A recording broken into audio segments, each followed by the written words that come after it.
Hi all. കഴിഞ്ഞ ദിവസം ഒരു വീഡിയോ കണ്ടിരുന്നു തൊടഭാഗത്തെ മീറ്റ് വെച്ച് സ്റ്റീക്ക് ഉണ്ടാക്കുന്നത്.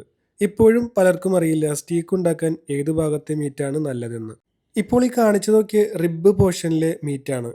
റിബ്, ടെൻഡർലോയിൻ, അതുപോലെ തന്നെ റംബ്, ഈ 3 പാർട്ടാണ് സ്റ്റീക്ക് ഉണ്ടാക്കാൻ ഏറ്റവും ബെറ്റർ. അതിൽ തന്നെ ഏറ്റവും നല്ലത് റിബ് പോർഷനാണ്. സ്റ്റീക്ക് കുറച്ച് സമയം കൊണ്ട് കുക്ക് ചെയ്തെടുക്കുന്നത് കൊണ്ട് ഏറ്റവും സോഫ്റ്റ് ആയിട്ടുള്ള മീറ്റാണ് അതിന് നല്ലത്. അതുകൊണ്ടാണ് റിബ് കൂടുതലും പ്രിഫർ ചെയ്യുന്നത്. കറക്റ്റായിട്ടുള്ള ഏജിങ് പ്രോസസ്സ് എങ്ങനെയാണെന്ന് എനിക്കറിയില്ല. എന്നിരുന്നാലും മീറ്റ് വാങ്ങിയതിന് ശേഷം 1-2 ദിവസം ഫ്രിഡ്ജിൽ വെച്ചാൽ അതിൻ്റെ മസിൽസ് ഒന്ന് ലൂസ് ആവാനും ഈസിലി കുക്ക് ചെയ്തെടുക്കാനും എളുപ്പമായിരിക്കും. അല്ലാതെ മീറ്റ് വാങ്ങി ഡയറക്റ്റ് കൊണ്ടുപോയി കുക്ക് ചെയ്താൽ അത് റബ്ബർ പോലെ ഇരിക്കത്തുള്ളൂ. റിബിൻ്റെ പോർഷൻ കട്ട് ചെയ്ത് അതിൽ നിന്നുള്ള ബോൺ മാറ്റിയിട്ടുള്ള പീസാണ് ഇപ്പോൾ കണ്ടുകൊണ്ടിരിക്കുന്നത്. ഇതാണ് ബോൺ. ഈ കാണുന്നതാണ് റിബിൻ്റെ മീറ്റ്. കറി ഉണ്ടാക്കാനും അതുപോലെ തന്നെ മന്തിയൊക്കെ ഉണ്ടാക്കാനാണ് ആ റിബിൻ്റെ ബോണിൻ്റെ ആവശ്യമുള്ളൂ. സ്റ്റീക്കിന് ബോണിൻ്റെ ആവശ്യമില്ല. ഇതുപോലെ സ്ലൈസ് ചെയ്തെടുത്താണ് നമ്മൾ സ്റ്റീക്ക് ഉണ്ടാക്കുന്നത്.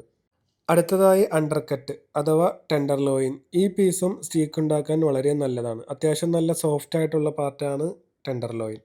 ഇതിൻ്റെ മുകളിൽ കാണുന്ന ആ സിൽവർ ഷെയ്ഡൊക്കെ ചെത്തിക്കളഞ്ഞ് റൗണ്ട് ഷേപ്പിൽ മുറിച്ചെടുത്താൽ ഇതും സ്റ്റീക്ക് ഉണ്ടാക്കാൻ ബെറ്ററാണ്. ഇത് റംബിൻ്റെ ഭാഗത്തെ പീസ്. ഇതും സ്റ്റീക്ക് ഉണ്ടാക്കാൻ നല്ലതാണ്. ഇതിൻ്റെ കൂടെ തന്നെ അത്യാവശ്യം ഫാറ്റൊക്കെ വരുന്നത് കൊണ്ട് അതൊക്കെ മെൽറ്റായി കഴിഞ്ഞ് കഴിഞ്ഞാൽ അത്യാവശ്യം നല്ല ടേസ്റ്റിയാണ്.